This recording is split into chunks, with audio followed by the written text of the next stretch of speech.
Hi, everyone. Welcome to our distinguished lecture series. I'm excited to host here today Brian Schowengerdt.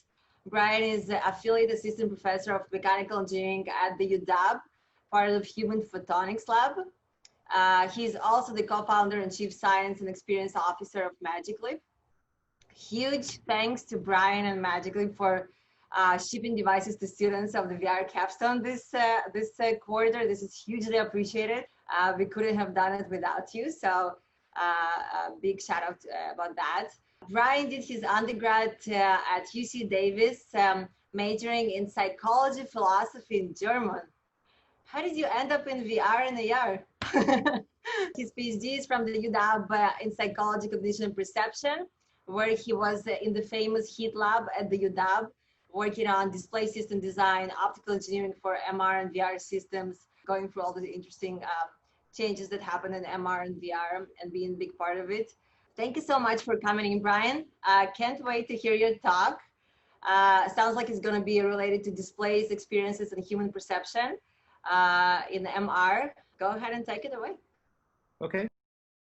What I'd like to talk to you about today is extended reality, which is a term that has emerged relatively recently as a superset of augmented reality, mixed reality, and virtual reality. So it's sort of the lump sum that refers to all of these different technologies.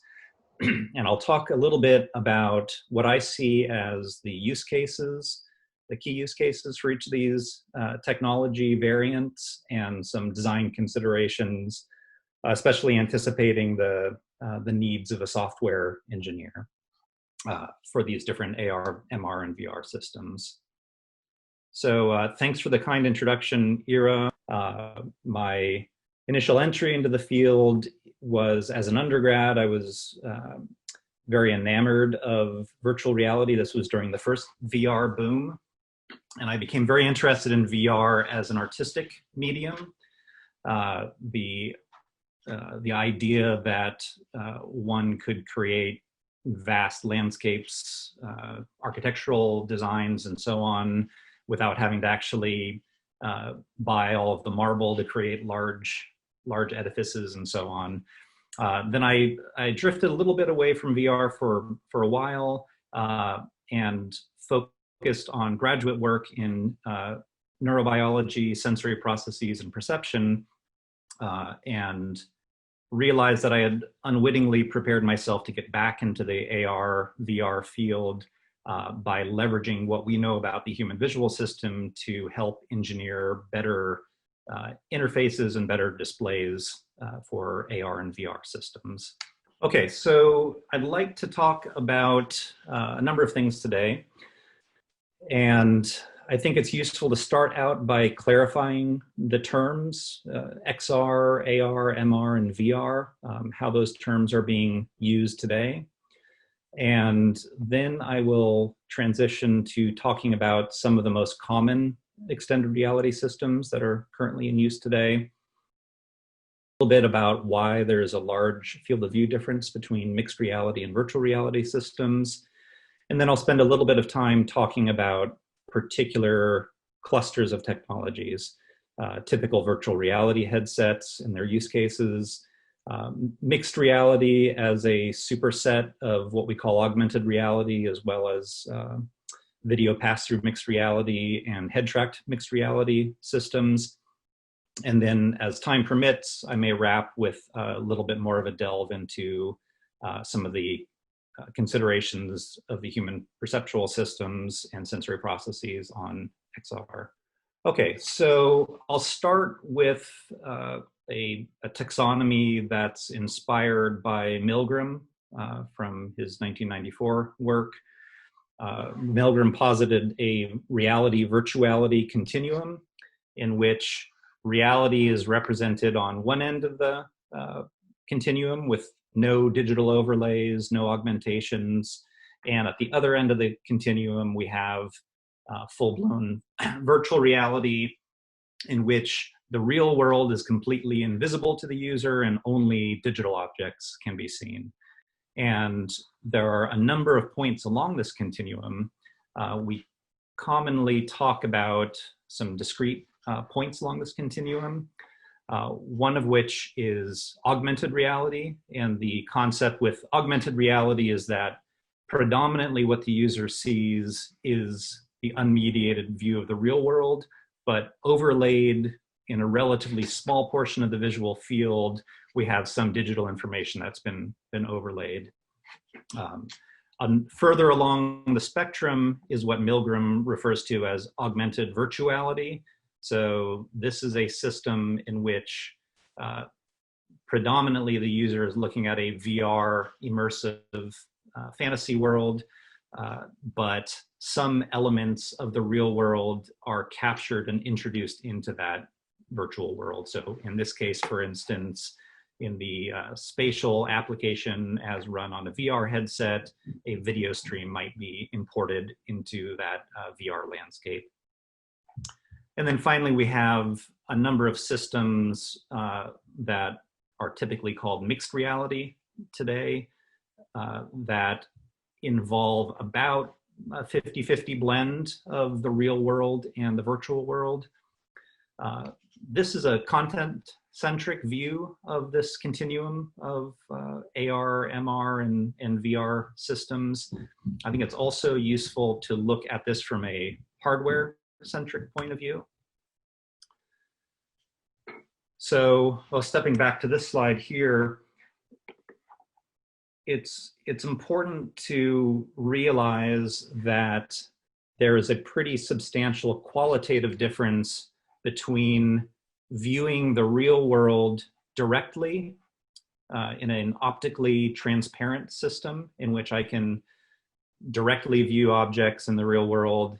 Light reflects from those objects and enters my eye directly, so I receive the full light field with all the multifocal cues and all of the correct depth perception cues. And contrasting that with a video capture or a camera capture of something in the real world, which is then presented on an opaque screen like a VR headset, which would be the case in this use case here. So I've divided up these hardware systems into systems that are optically see-through, which include a number of technologies in the marketplace today, and systems that have opaque display systems where the user cannot see through the display to see directly any real-world objects. And then on this axis, I've plotted the field of view in degrees. I've also provided some points of reference here that the full field of view of the human visual system, if you just look at one eye, is approximately 225 degrees. So quite a bit larger than any of the offerings in the marketplace today, either in VR or MR systems. But it's also useful to look at to what extent we really use different portions of this field of view.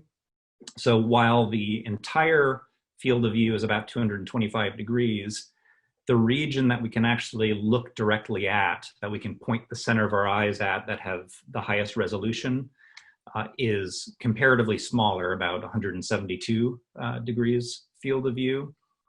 And then finally, there's a much larger portion of the field, a much smaller portion of the field of view that's used most actively. So a region of about 40 degrees is the region to which the brain applies stereoscopic processing. So areas outside of that 40-degree central field of view does not stimulate depth perception to the same degree. And then moreover, some studies suggest that about 85% of the time we are looking in about a 40-degree field of view. So only about 15% of the time are we actually pointing our eyes outside of that central field of view. And the reason why that's the case is that people prefer to have their head pointed at the object that they're looking at. So if something in my periphery catches my attention, if my son were to walk through my door right now, I might see him in my peripheral vision, which would cause me to start to move my eyes over, but then also initiate a head motion so that I would point my head more directly at him. And so the human visual system is typically comfortable with looking about 15 degrees to 20 degrees off axis, but anything more than that, and we tend to make a compensatory head motion and readjust our head so that whatever we're looking at still falls within that plus or minus 20 degree field of view. So those are some useful landmarks within the overall human visual system. Now, if we divide the systems up in the marketplace between see-through systems and opaque systems, we see two distinct clusters. So we see one cluster shown in green here of mixed reality goggles that have head tracking built into them. And this head tracking capability is used to route virtual objects into the real world. So objects can be rendered into the real world and stay in a fixed location in that real world as the user moves around because the head pose of the user is constantly updated by the mixed reality goggle system. So systems like this include the two HoloLens systems from Microsoft, the HoloLens 1 and the HoloLens 2, the Nreal system, and the Magic Leap 1 system. And these systems tend to have a larger field of view than this other cluster, which I refer to as non-head track monocular AR glasses. But they also tend to be physically larger. They tend to have more of a goggle form factor rather than a glass form factor. In this other cluster, we see products such as Focals by North, Google Glass, and the Vuzix Blade. And these systems, all the systems described here and most typical systems here don't have head tracking capabilities built in. And they also typically provide the imagery only to a single eye. So they're monocular systems. So they don't stimulate depth perception to the same degree that a binocular stereo system, mixed reality system does. And then the third cluster that we have here are our opaque display systems, which we refer to as VR headsets here. And these include the Valve Index, the Oculus Quest and Rift, the Vive Pro, and the Oculus Go. Any questions so far? Yeah, looks like Xiao has a question. Xiao, go ahead. Oh, great. Yeah, I was asking what does it mean to be head tracked, but it seems like Brian explained it pretty well. So yeah. Okay, great. Yeah, just to, well, later in the presentation, I'll talk a little bit more about that in some greater detail. Okay, it's clear that we see some distinct clustering in the amount of field of view that we're seeing in these systems. So some of our typical mixed reality systems now have about 50 to 52 degrees diagonal field of view, whereas our smaller augmented reality systems have something on the order of 15 to 19 degrees field of view.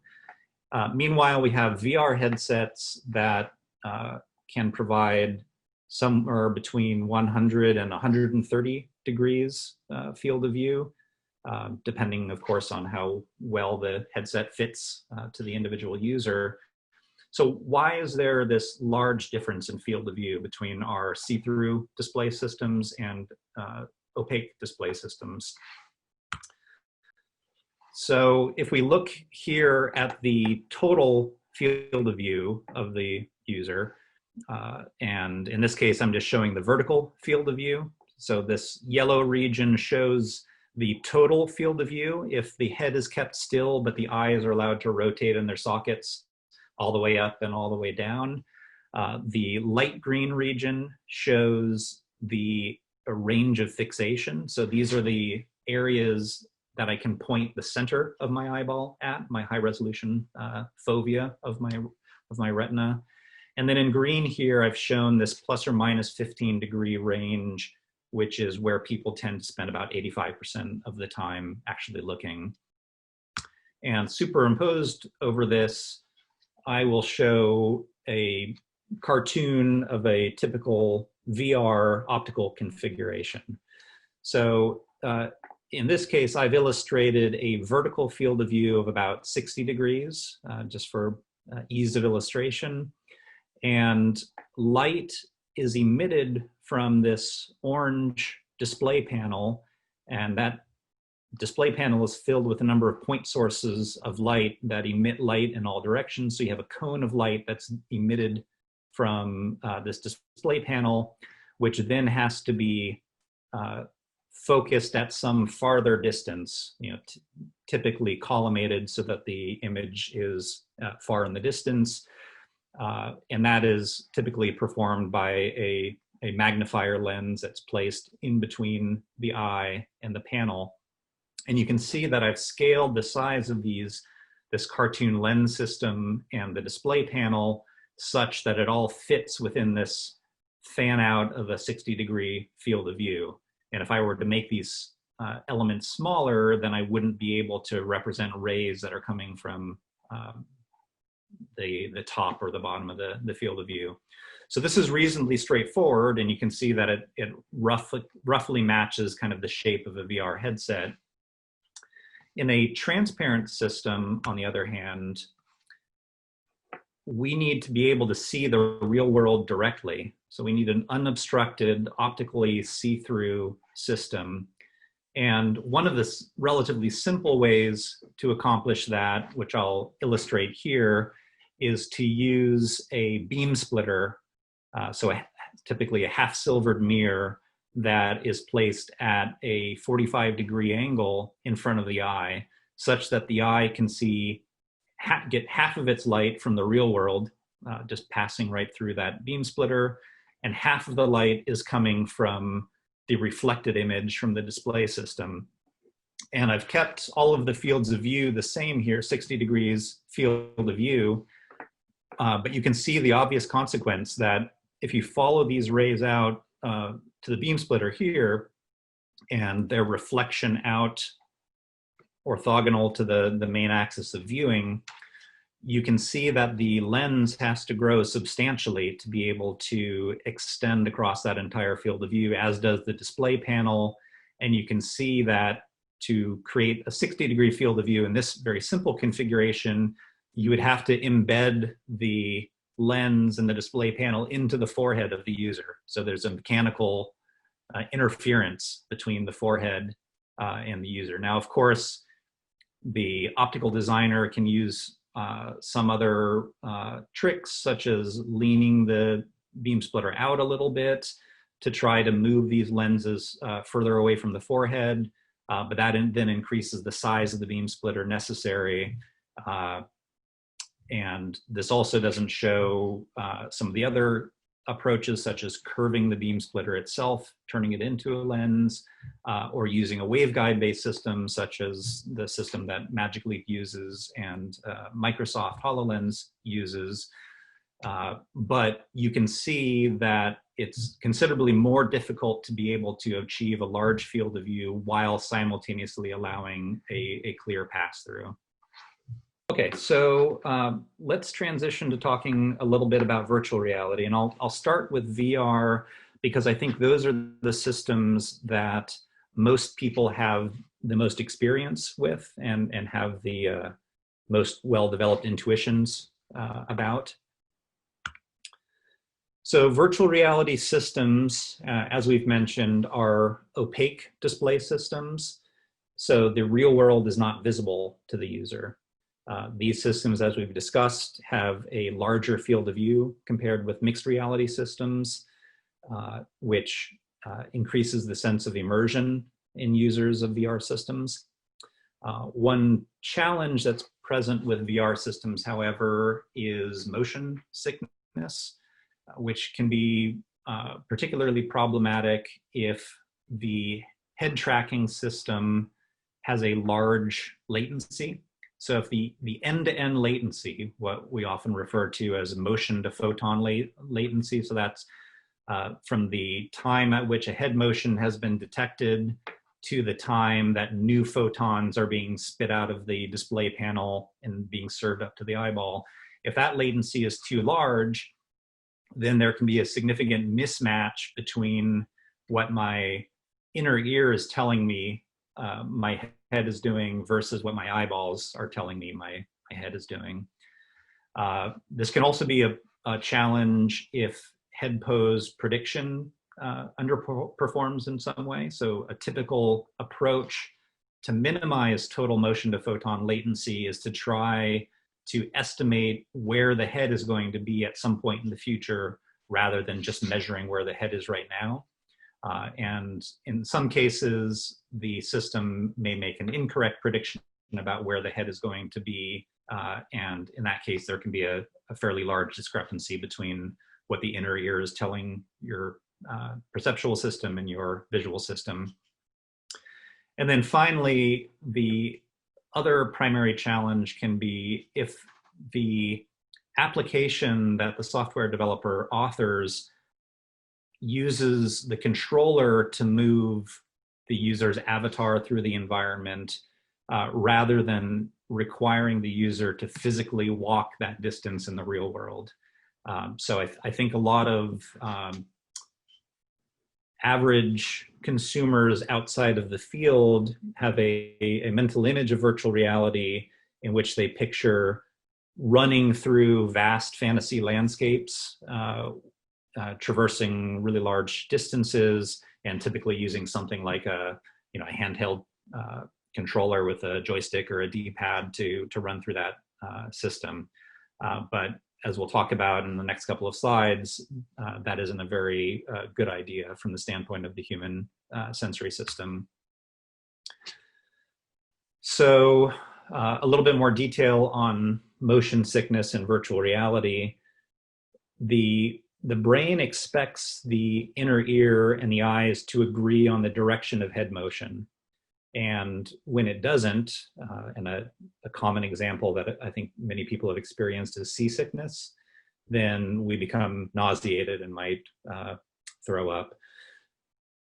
Many VR use cases involve moving through a large virtual world while actually sitting or standing in a fixed location, which can be a particular challenge. And even if it's not the case, as a user turns his or her head, the virtual world has to be re-rendered to match the new viewpoint, and any latency between the motion and the re-rendered scene results in this visual vestibular mismatch, where vestibular refers to the sense of balance that's provided by the inner ear. And ironically, the larger you make the field of view, the more motion sickness can become a problem. So a little bit of an illustration of how we detect head motions in the human visual system, in human vestibular system. So within our inner ear, we have a series of semicircular ducts that are arranged roughly orthogonal to one another. So we have three semicircular ducts, and these are rings that are fluid filled.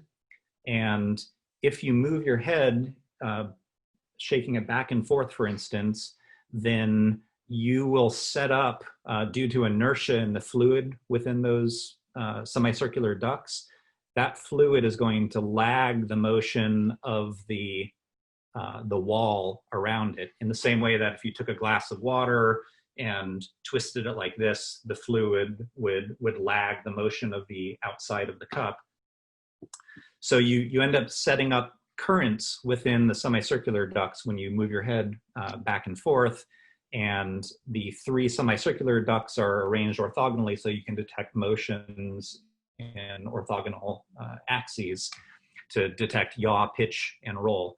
So this is like an inertial measurement system that's built into our heads, and it's quite good at detecting head motions, and our human perceptual system is used to having our semicircular duct vestibular information always agree with our visual information. So if I'm sitting in the real world and I move my head back and forth, I'm getting a signal from my semicircular ducts that I'm shaking my head back and forth at a certain rate and a certain amplitude, and my visual system is moving back and forth at a matching correlated rate and amplitude.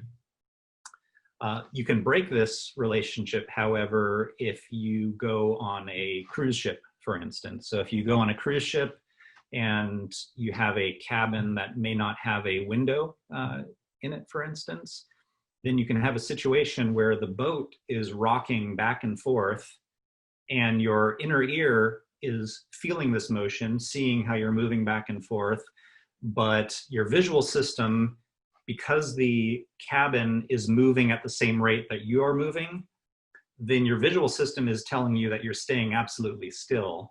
And this disagreement between what the visual system is detecting for motion and the vestibular system detects for motion typically elicits a vomit response in people. And the evolutionary biology reason for this vomit response is thought to be that the only reason why my brain should be getting different information from my visual system and my vestibular system in the natural context in which we evolved would be if, you know, I had eaten some poison berries and was adversely affecting the way my brain was working, then the natural response would be try to vomit up whatever I had just eaten so that that system can be resolved. So this same phenomenon of seasickness, or more generally motion sickness, can also take place in XR systems. So for instance, if a user is immersed in a digital world through an opaque virtual reality headset, for instance, but is using a handheld controller to run a character through an environment, then in that case, the user's visual system is telling him or her that they're moving very quickly through the environment and maybe turning the head and so on. Whereas the vestibular sense, the inner ear of this user here, is telling the person that they're sitting absolutely still. And that's very analogous to the same kind of cue mismatch that occurs in seasickness. And here's another case here using a mouse as a controller. So, so what that means is that ideally, we should ask the users of virtual reality to make real physical motions that match the apparent motions of the character in the virtual world. So rather than running around with a joystick or a D-pad, we should actually invite the user to physically walk the full distance. Now, of course, that becomes very difficult if you want to create an immersive fantasy world. Then you might need to have a warehouse or many warehouses, airplane hangar to walk around in, so that you don't bump into a wall as you're trying to traverse this large world. And I see I think there are a few questions popping up in the chat, so I'll pause here and see if there are some questions I can answer. Yeah, Patrick, do you want to go ahead? Yeah, so my question is, I went on a cruise to Alaska a little bit ago, and I found myself, this was my first time going on a cruise, and I found myself getting pretty seasick, even though it was a relatively large ship.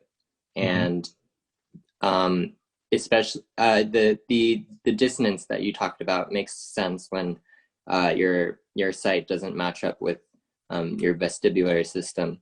But I also found myself feeling seasick when I was trying to fall asleep, and I wonder if could be any reason for that, because I wasn't looking outside, and I don't know, maybe there's the vestibular system is more complex as well? Oh yeah, absolutely. Yeah. So this is not the only cause of seasickness, but it's a major contributing factor.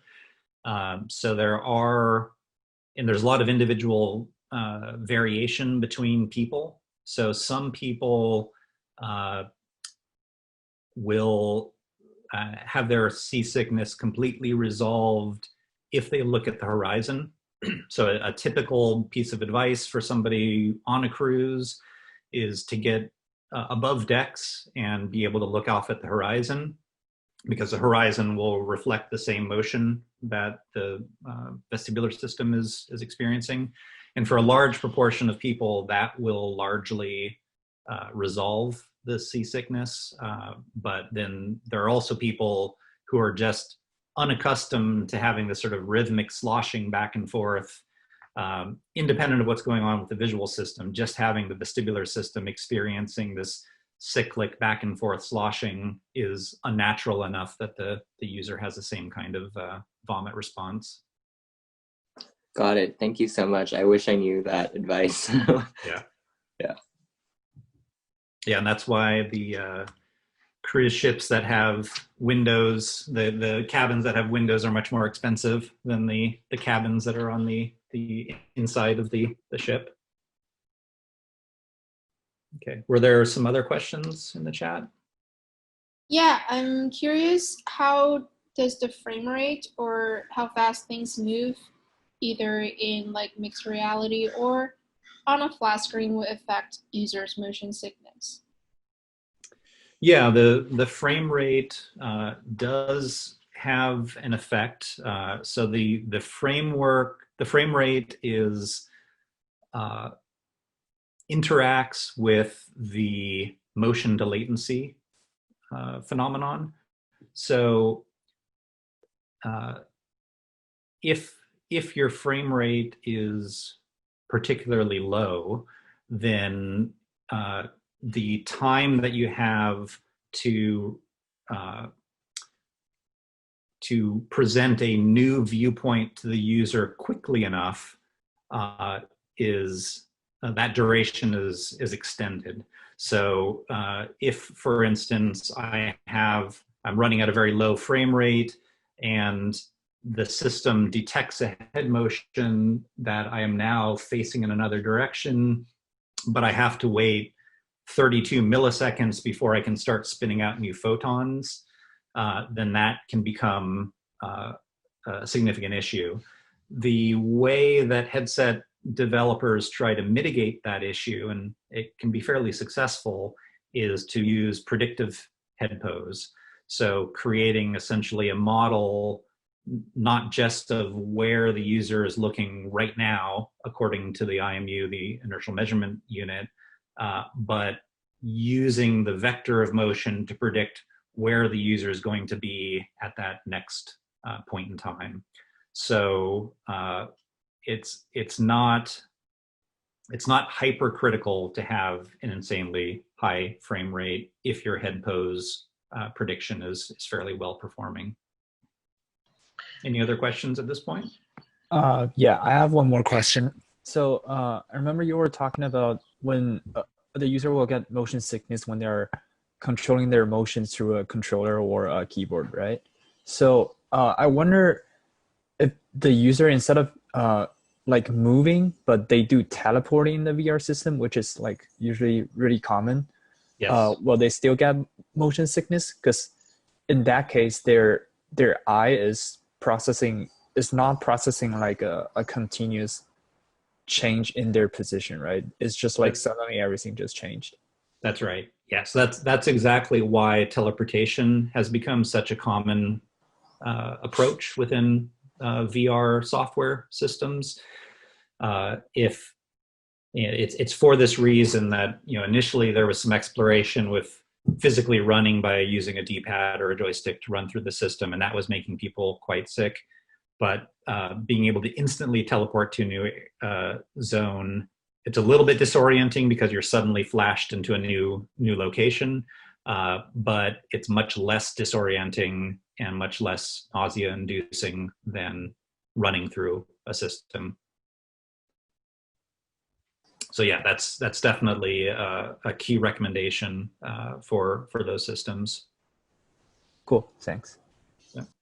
Okay. I have one Any last other question on this. Yes. So I've seen a lot of recent work on the subject of walk redirection in VR environments, like where like making the person think that he's walking in a straight line when he's really walking like in a curved pattern. Do you think that these approaches are like too idealistic, or is this something actually that needs to be researched even further?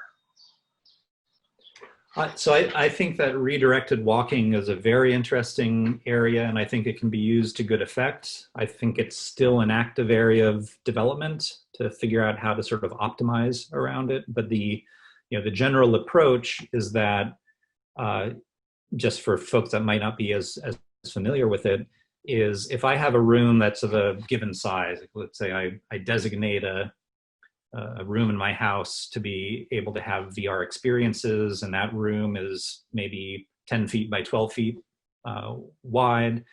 If I start out in the center of the room and I start walking within a virtual world, then in about 6 feet, I'm going to encounter a wall. And a clever software developer can be aware of the fact that these rooms are of a limited size, and to represent larger virtual rooms can invite the user to, say, step into a little, I've seen some variations in which there's a rotating door, sort of like an elevator that people step into, and then that elevator-like construct starts to slowly spin around, but it does so at a slow enough rate that people don't tend to get very ill, and that can then cause the person to think they're now facing in a new direction when in fact they're still facing in the same direction, and then you can get them to see an opening behind them that appears to be the continuation of the room. So I think it's a very interesting metaphor. I think it, like teleportation, it breaks a little bit from the metaphor of just running around in a digital world, but I think that software developers can use it cleverly in many cases to provide a pretty nice experience. Okay, thank you. Yeah. And feel free just to interrupt at any point if more questions arise. I can't see the chat right now, so I'm not sure if we got to everybody or not. Okay, so in my view, virtual reality use cases I think that VR is really well suited to limited duration immersive experiences in which, of course, it's not important to see the real world. Ideally, spaces should be cleared of tripping hazards and other obstructions, and ideally one would have a room like this with more room to walk around. I think software developers should keep in mind that not being able to see other people directly limits social interactions with people and shared experiences. And then, of course, the inability to see the real world limits the practical duration of use in the environments in which it can be used. So, here's sort of an extreme example here. I don't think that anybody would entertain the notion of putting on an opaque VR headset and walking around the city and crossing the street and so on. So clearly, virtual reality is not going to become the next mobile computing dominant platform. It's not going to replace smartphones, for instance, as the way that we perform computing while we're on the go and out in the real world. But it can provide very compelling experiences for these limited duration immersive experiences, experiencing fantasy worlds and remote locations. So some recommendations for experienced developers like yourselves, some of which we've already touched on, is that room scale virtual reality is a good way to minimize visual vestibular mismatch. So rather than asking somebody to run around in a very large virtual world, have things take place in smaller rooms in VR and use things like redirected walking and teleportation to minimize mismatch between visual and vestibular senses. And to the extent possible, the user's motions should match the apparent motions of the avatar within the virtual world. And as we discussed, teleportation can be used to cover distances larger than the size of the physical room. Okay, so let's talk a little bit about mixed reality. And I'll talk a little bit from the standpoint of general motivations and why I'm particularly interested in mixed reality as a field. And I'll start off by saying that in a way, I think we're all already living in mixed reality because we constantly divide our attention between the real world and the digital world. So I think probably everyone on this call carries devices like this around with them to access the digital world throughout the course of our day. And we spend a pretty large portion of our day glancing at smartwatches, at smartphones, and using tablets, computers, and televisions. And clearly we derive a lot of value from the digital world. It enables us to connect with friends and family and to augment ourselves with information about the real world, and of course to be entertained. However, I would say the way that we access the digital world through these small opaque screens has a significant cost. And that is that when we're looking at a small opaque screen, we're not attending to the real world. So we're not placing our fovea with the highest resolution vision on the real world, and also we're not shining our attentional spotlight on the real world, but rather we're focused on things that are happening within the little portal that we're accessing. And these are extreme examples, of course, in which people are physically colliding with things, but I think everybody's had the experience of walking along the sidewalk, checking something on your phone, and finding that you almost ran into another person, or you almost ran into a signpost, for instance. So, those are sort of comical examples. Of course, there are potentially more tragic examples to the way that we tend to use our little portals into the digital world today. We have a significant issue with people texting while driving, for instance, or looking at their cell phone for any reason while driving, which can lead to tragic accidents. And similarly, we can have issues with pedestrians crossing the street while looking at their cell phones as well. In addition, the fact that we have these small opaque portals into another world that aren't shared. We each have our own, little opaque phone that we're staring at, can lead to some social isolation as well. So all too frequently, I see even families with young children at restaurants, all sitting down together, but rather than looking at each other, they're all each attending to what's going on in their handheld devices, and not having a shared experience.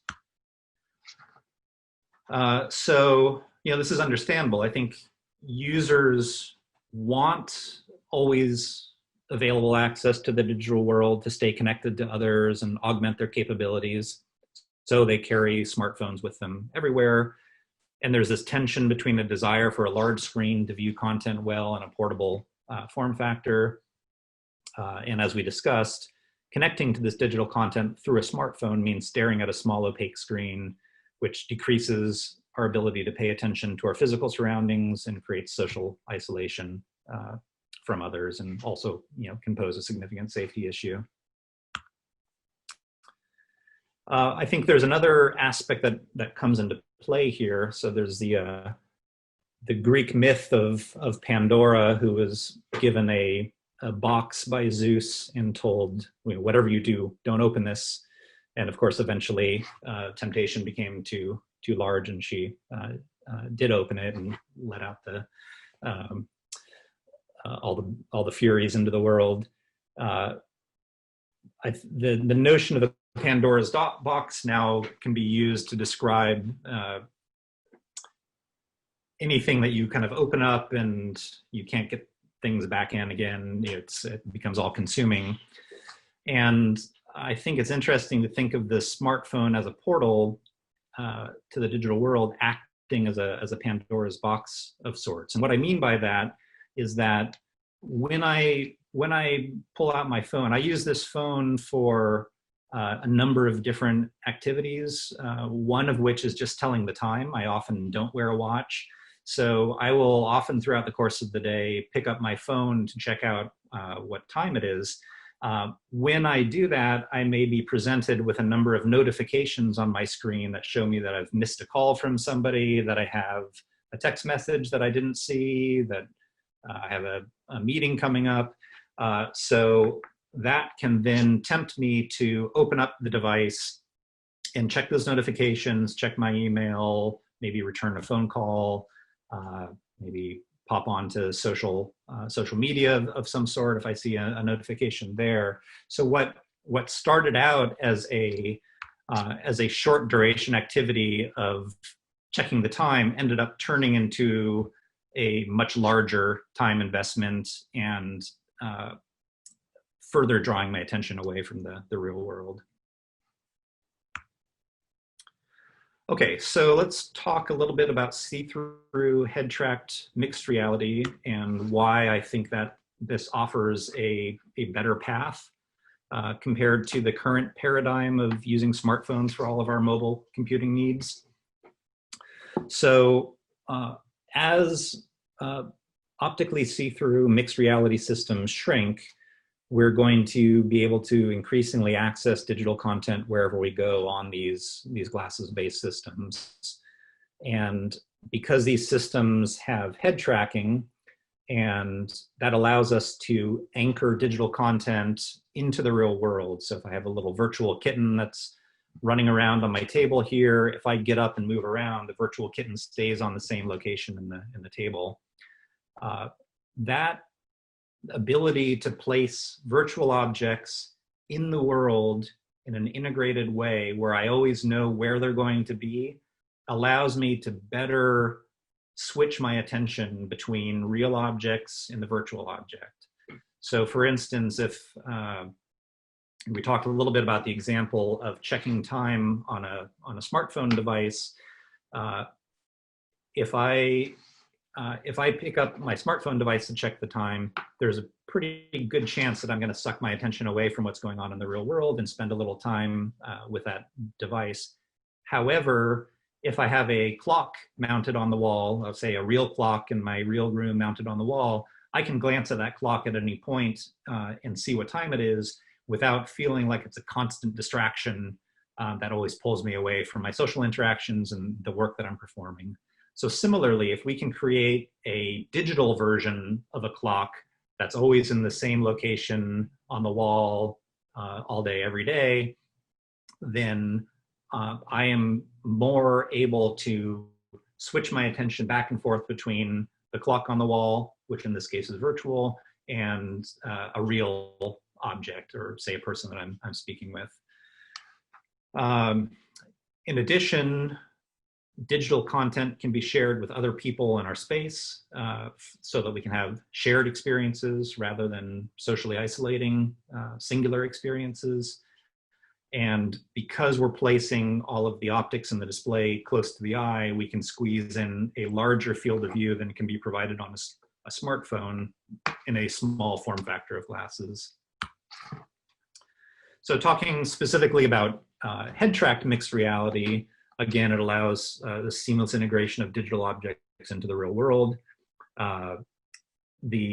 Importantly, users can also see each other at the same time that they're seeing shared content for these shared interactive experiences. And I'll also highlight that motion sickness is typically not a problem with these optically see-through mixed reality systems, because the vast majority of the visual field is doing exactly the right thing. As I move my head back and forth, all of my peripheral vision is being stimulated by the real world that's moving on my retina at exactly the same rate that's being detected by my vestibular system. So this whole motion sickness issue tends to not be a significant salient issue in mixed reality systems. And as these systems shrink, then I think they ultimately can supplant smartphones for all-day computing, and somewhat paradoxically allow people to be more present in the real world while they're engaging with digital content than we are today using smartphones to do that same activity. I'll talk a little bit specifically about non-head tracked monocular augmented reality glasses. So there are a number of systems in the market today. Some of these systems include Focals by North, which is pictured here. Google Glass is, of course, an obvious example. And Vuzix's Blade is another offering in the system, which is a little bit physically larger, but offers a bit larger of a field of view. Some of these systems are approaching a glasses-like form factor, which means that they're much more likely to be worn in a variety of environments, including public spaces and outdoor areas. Some challenges with the systems as they currently exist is they are typically monocular, so there's only a display in front of one eye, which can lead to binocular rivalry, in which the right eye might be seeing some information, but the left eye can't see it, and you can get a system in which the virtual information appears to fade away and pop back in somewhat randomly in this binocular rivalry phenomenon. And I think more importantly, the lack of head tracking in these systems and their small field of view of about 15 degrees field of view means that they're really much better for information nibbling kinds of use cases. So the experience that people tend to have with these systems is a small field of view that's sort of floating in their visual field. So it's as if I have a little cell phone that's sort of floating in space, and as I move my head, the cell phone moves with it. So it's always in that same location. So that doesn't work very well for doing things like creating a virtual velociraptor that appears to be in the room with you, but it does work pretty well for information consumption, like for instance, putting a clock face in your field of view, sort of a Terminator-like head-up display. Works well for calendar reminders, for reading short text messages, seeing call notifications, and getting other location-based information. We also have the term augmented reality commonly being used to describe the kinds of apps that can run on smartphones and tablets as well. These systems have been adopted by a number of the major players as a first step. So for instance, Apple's ARKit, et cetera. Because these systems are relatively easy to implement because they're leveraging pieces of hardware that people are already carrying around in their pockets. But because people are viewing them on the flat screen of a cell phone, these are the least immersive of the mixed reality kinds of experiences. And the entire view of the world is being collapsed into a 2D projection that's being presented on the cell phone as well. So there's relatively little sense that the virtual objects are 3D and that they're really present in the real world.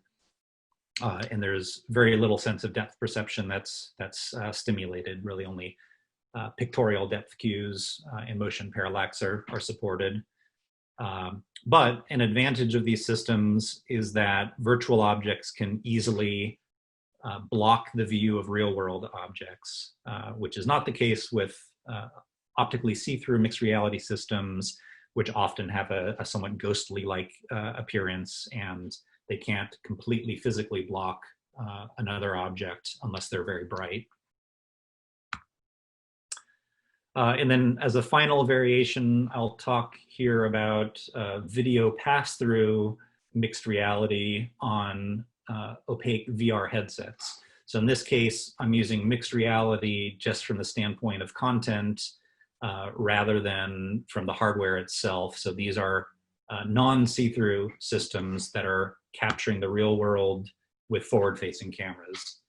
So if we have these a VR headset with forward-facing cameras on the VR headset, then I can capture my view of the room through these cameras and route it through the computing device into the VR headset, enabling me to view some aspects of the real world.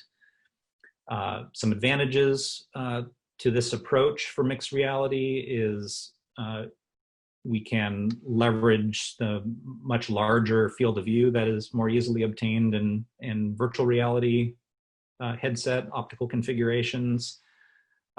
It also can minimize the slip between virtual objects in the real world during rapid head movement. So if I move my head back and forth, rather than seeing the virtual object kind of come unstuck from the real world a little bit, the registration tends to remain tighter in these video pass-through systems.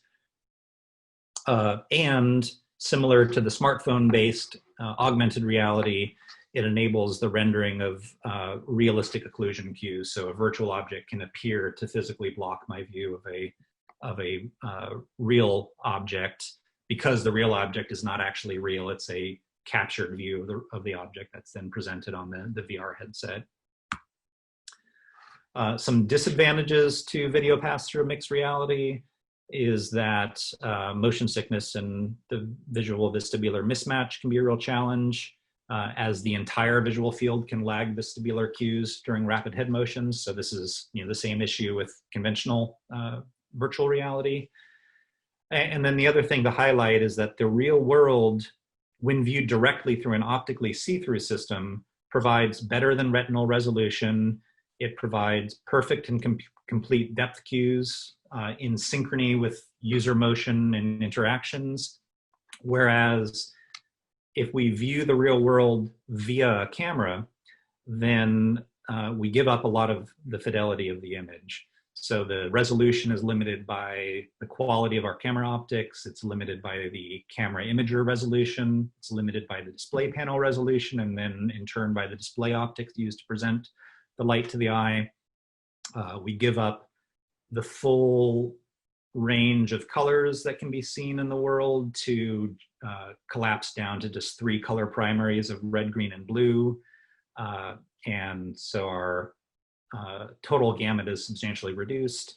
And then in addition, the multifocal light field we interact with in the real world every day is collapsed down into a 2D projection and presented to the eye.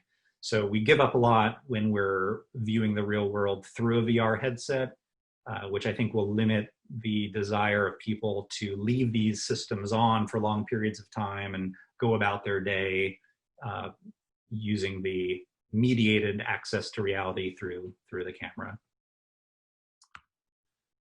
So that, I think I'll stop here and pause for questions. And then also this is a pretty good stopping point if we think this is a kind of a good scope to have talked about.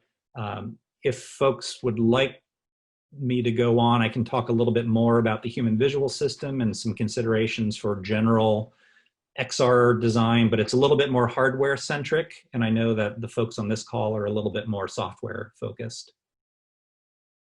I'm curious about the last topic you just mentioned. What are the real life application that utilize the video path through? Yeah, so let me pull up an image from an earlier slide here, one of the first slides actually. So this is a typical kind of use case. This isn't exactly it because this video stream probably wasn't captured with the forward-facing cameras on the headset, but rather a separate camera on a laptop, for instance. But it kind of gets at the general idea that some aspect of the real world is captured and presented to the user. So that's one concrete example that's being used today. In the research literature, a number of academic groups have experimented with video pass-through mixed reality, in which, similar to something like Pokemon Go, where the cell phone sees an image of the real world through its camera, the same thing can be done in a VR headset where a camera mounted on the front face of the VR headset. And so here is one example of using a virtual reality headset to view content that is sourced from the real world. So this is the app called Spatial, which the class has been experimenting with in a mixed reality context, but they also offer a version for VR systems. And in these systems, the users are in a virtual conference room, for instance, but they might have some objects added to that virtual conference room, which includes, say, a live video stream from somebody, from one of the participants. So this is one example in which one appears to be viewing a real object, but it's really mediated through the opaque virtual reality headset and some camera in the loop. Now this system illustrates a case in which the camera is probably mounted on a laptop in some other location to view this participant in the conference. But there are also a number of academic projects that have looked at using forward-facing cameras mounted on VR headsets to live stream the view of the real world to the user and allow them to see their hands and so on. I think that that kind of application hasn't been seeing common use in the consumer marketplace, but I think it's something to keep an eye on that might be deployed at some point in these VR systems.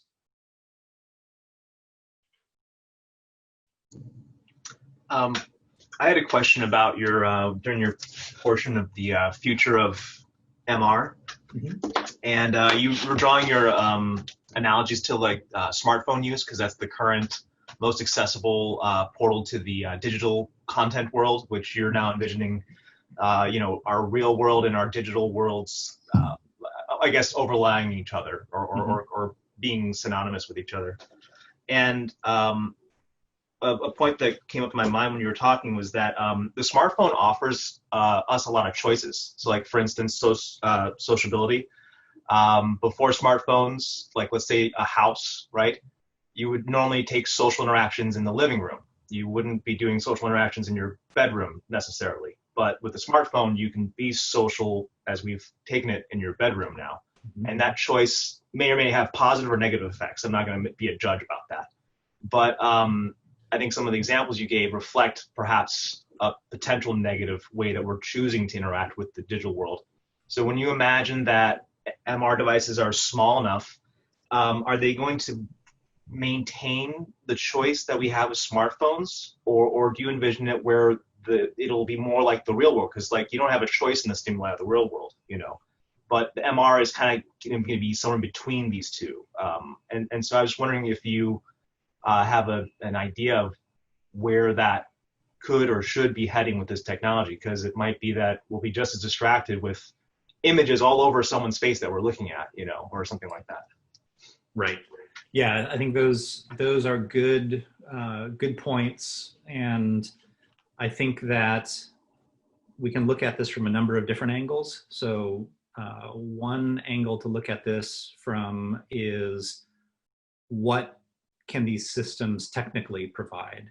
And from a technical standpoint, they absolutely can provide the same richness of choice that one would have on a smartphone-like system. So if you want to be social in your bedroom or bathroom or kitchen, then you can engage in social media and any of those activities from any location.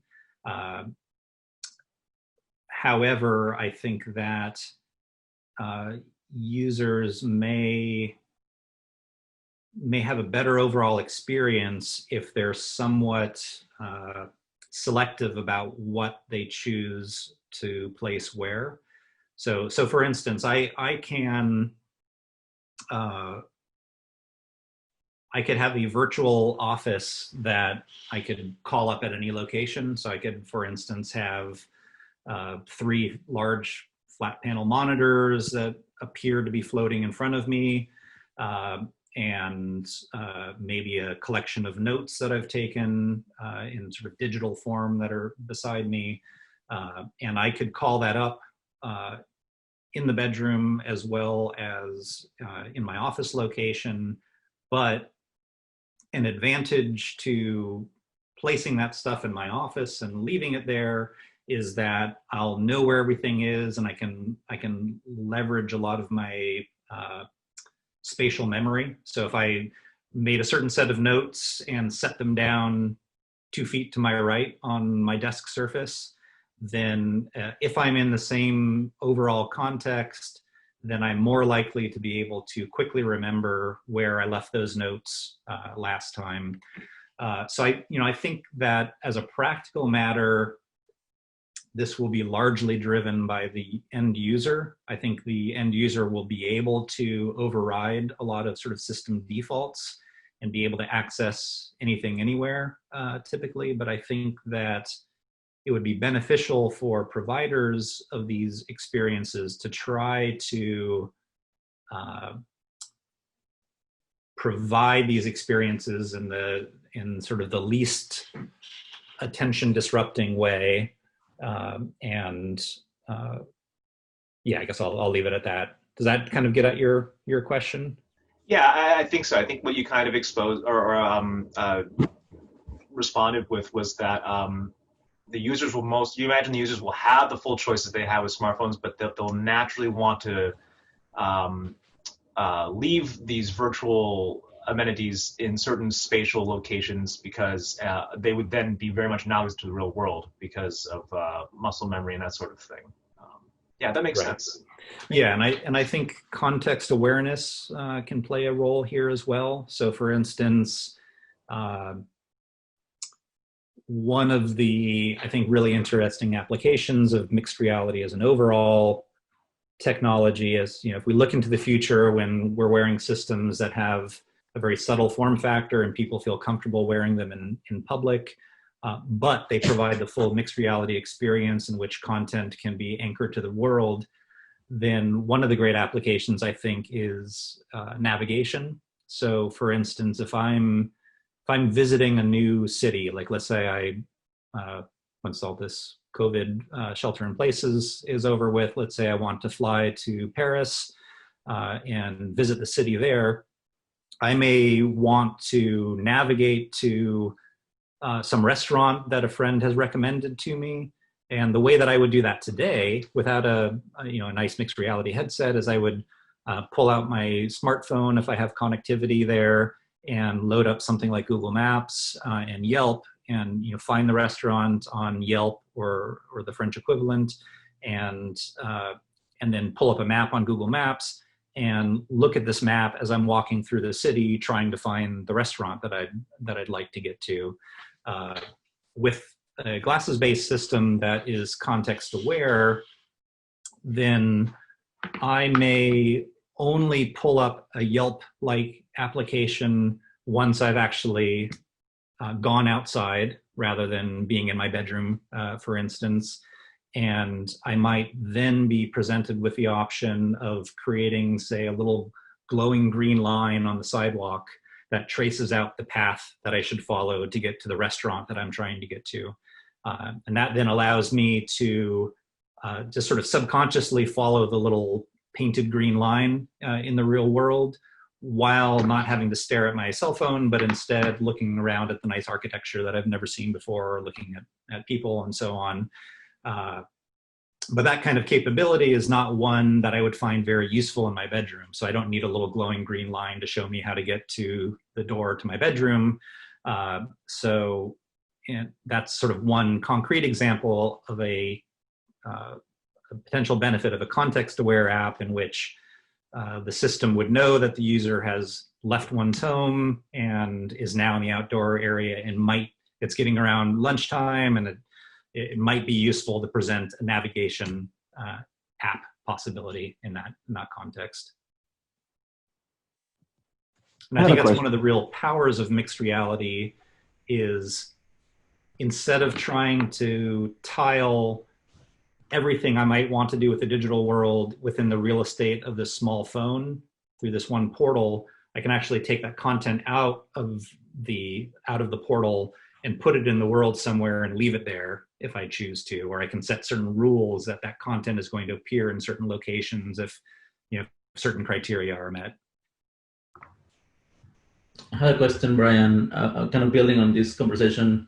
So I'm curious to know what you see as the most promising kind of set of applications of MR in general. And like, if we look at the evolution from like desktop to mobile to maybe like wearable, like Apple Watch kind of devices, yeah. Each of those have excelled at different kinds of things. And I think over time we learn what the different devices are better at. So like if I'm editing a video or a movie, I probably use my desktop.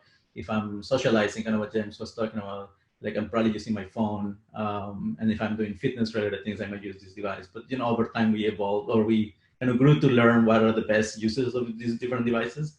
And so curious to know what your view is on the future of MR. What do you see as the most exciting kind of applications of head-mounted displays or other kinds of MR experiences? Right. Yeah. Thanks for that question. It's a great topic, and it's a fairly expansive topic. So I'll try to talk about some salient aspects, and feel free to jump in and ask me about other pieces as well. So one thought is that, whereas in this presentation I've talked a bit about particular sort of point designs within the continuum, this reality virtuality continuum, such as say AR glasses that have a small field of view and aren't head tracked versus mixed reality systems that have a larger field of view and head tracking but are physically larger. At some point, I think there's going to be a convergence of a lot of these technologies. So at a certain point, there will be essentially an extended reality system that can be made opaque to represent VR systems. In fact, if you take the MR systems today, if you just turn the lights off or put blinders in front of the system, then you are essentially de facto now in a VR headset. And if you have a mixed reality system that has the capability of providing things over a large field of view, but you choose to only populate a very small amount of the field of view to show information, then you've created essentially what we refer to as AR glasses today. And eventually, as hardware improves, it's going to be feasible to pack all of this capability into something that is in a very subtle, portable form factor. So when I think about kind of the endpoints here of these technologies, I guess I can answer your question from two angles. One, from where I think things are going in the ultimate future, and where things are today. For instance, I think what the good uses for AR and MR today. So I think I think one of the killer apps is something that I touched on a little bit earlier, and it's a little bit counterintuitive, but it's this notion that I think we can use mixed reality systems to make us more present in the real world than we are today. So I do think that we're at kind of an awkward period of technical development right now, in which we get so much value out of the digital world that we're interested in and sort of obligated to carry a little portal to the digital world around with us all the time. And just the nature of that small opaque screen makes it difficult to multiplex attention between things that are happening in that little portal and the rest of the real world.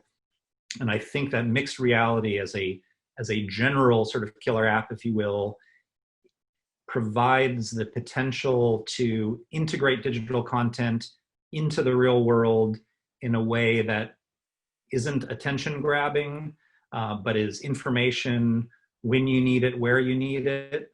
And there's an opportunity to present that information to the user in a very sparse way. So rather than flooding the user with all sorts of input all the time, just provide exactly what the user needs at that moment to make his or her experience of the real world a better one. So I think that's kind of a general killer app, if you will, of taking information out. And that could be like a clock, that could be a calendar that I place and leave in a certain location on the wall.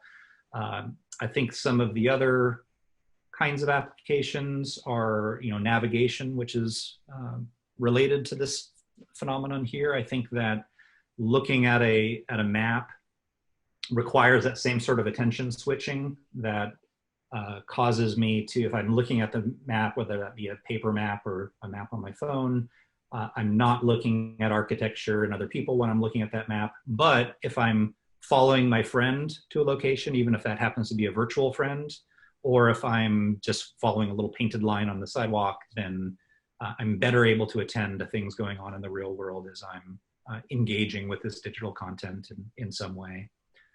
So I think those are the kinds of experiences that I'm particularly passionate about, is sort of recapturing our attention and our sense of presence. Of course, within this overall continuum of extended reality and sort of the logical endpoint of these systems, of course, we're going to be having transformative magic experiences as well, in which we can see, things at a different scale than they are in the real world. That can be transported to different fantasy worlds and so on. That can be entertained, and I can experience things that I otherwise wouldn't be able to experience. But I think really what I'm particularly interested in mixed reality is how we can subtly improve our experience of the real world through these systems. I noticed in the example you mentioned, like things like spatial, which is more focused on communication with remote people, are less present. So are you less excited about that sort of using XR or MR for communication with remote participants, and more about enabling people who are physically next to each other, to us, to find new opportunities for connection? Right. Well, so I think I am very interested in the ability to be highly social when using these systems. And in particular, when I look at MR versus VR, I think the real differential capability in MR versus VR is the ability to simultaneously see the real world while I'm still seeing these virtual elements. So what that means is that if I'm in a situation, again, once shelter-in-place requirements are over, if I'm able to go into the office and be in a conference room with, say, 4 of my colleagues who are physically co-located with me, and we all have see-through mixed reality systems on, then we can invite some virtual participants into the room with us that kind of like was fairly well portrayed in The Kingsman. You can have some virtual participants who appear to be sitting in, say, some of the real chairs around the conference table, and I can make eye contact with the people who are physically co-located with me, and I can make eye contact with the people who are virtually present in the room at the same time. So I think that's the real differential capability relative to VR systems for telepresence and so on. I had a question if you have some more time. Sure. With those advantages of MR headsets, Mark, we can't see you. Oh, okay. Yeah, with those advantages of MR headsets, I wanted to know your opinion on where those headsets will land, maybe on like the mobile device hierarchy, because we have our smartphones being like the predominant, mobile device, and then we have smartwatches that kind of act like a tertiary mobile device that still rely on the smartphones as its primary backbone.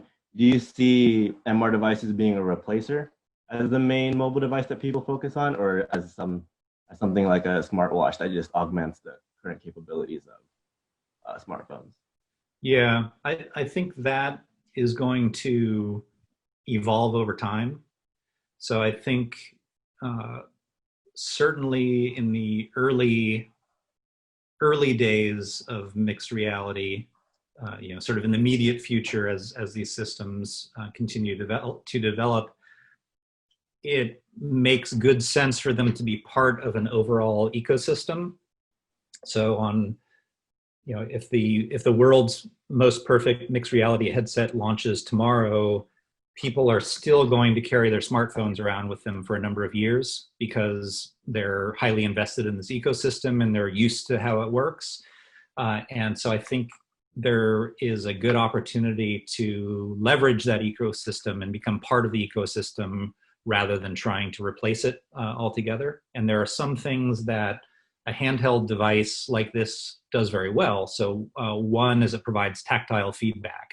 So if I am using a keyboard that's on my phone, then I get tactile feedback, haptic feedback as I touch the different buttons. And that's something that can be mimicked in mixed reality systems today, and then it'll get better and better. But I think there's no reason not to leverage that capability. So pulling up say a keyboard on your phone might be a good way to do text entry in a mixed reality system, rather than, for instance, trying to press buttons in midair and tiring one's arms out, or using voice control for everything. Say in a crowded place, it would be impractical for a bunch of people to all have sort of separate conversations with their mixed reality headsets. And similarly, smartwatches, I'm not wearing mine right now, but it's useful. I think what differentiates a smartwatch from a smartphone for me is that I can more quickly glance at my smartwatch and use it as kind of a remote control to, say, pause a podcast that I'm listening to, for instance, without having to dig my smartphone out of my pocket. And I think the ability to have this sort of wearable control that's available on my wrist at all points, that provides some haptic feedback as I interact with it, can be leveraged in the mixed reality system as well. Thank you. My pleasure. All right, we are way over time. It's awesome that there is so many questions, really interesting answers. Thank you so much, Brian. Whoever can, unmute your mics and let's do our virtual applause to thank Brian. Thank you, everyone. Bye.